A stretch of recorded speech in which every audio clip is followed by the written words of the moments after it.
अर्जुन की दृष्टि में केवल कृष्ण थे, केवल कृष्ण। और वो दृश्य हम सब जानते हैं। हम केवल दृष्टि के भाव को लेकर अब आगे सूत्रात्मक चर्चा करेंगे। ये हम सब जानते हैं इस घटना को, लेकिन दृष्टि कहां थी, किसकी, वो आप देखें। युद्ध का निश्चय हो चुका था। दोनों पक्ष, कौरव पांडव और राजाओं को अपने अपने पक्ष में करने के लिए प्रयासरत थे।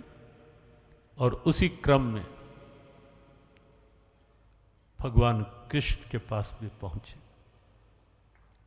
पहले दुर्योधन पहुंचा था, ये सोचकर कि मैं पहले जाकर अपने पक्ष में कर लेता हूं। संयोग था, भगवान कृष्ण विश्राम की मुद्रा में थे। दुर्योधन गया, देखा और जाकर सिराने बैठ गया।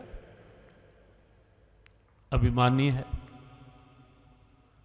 इगोइस्टिक पात्र है महाभारत का ये। अहम भरा हुआ है अंदर और अहंकार सर चढ़कर बोलता ही है। सिराने आराम से अपनी उसी अहम पूरित मुद्रा में बैठ गया।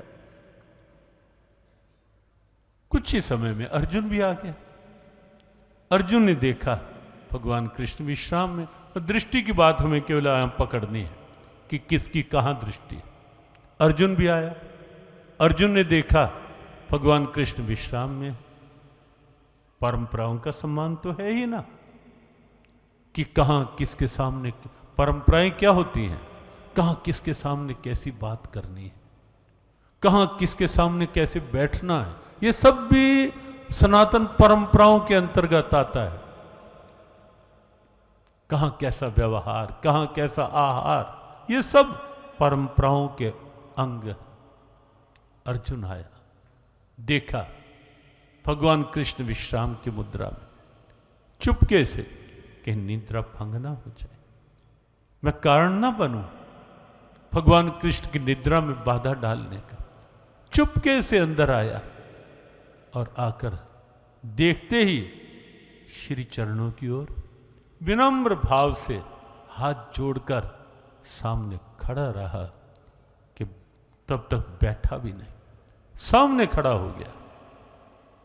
हाथ जुड़े हुए हैं, आंख नीची है, हल्का सा सर झुका हुआ है, एक मर्यादा है। नेत्र खुलते हैं प्रभु के, दृष्टि सामने पड़ती है। स्वाभाविक था, विश्राम में जो होगा आंख खुलेगी तो आंख सामने जाएगी। सामने भगवान थे। भगवान के सामने अर्जुन।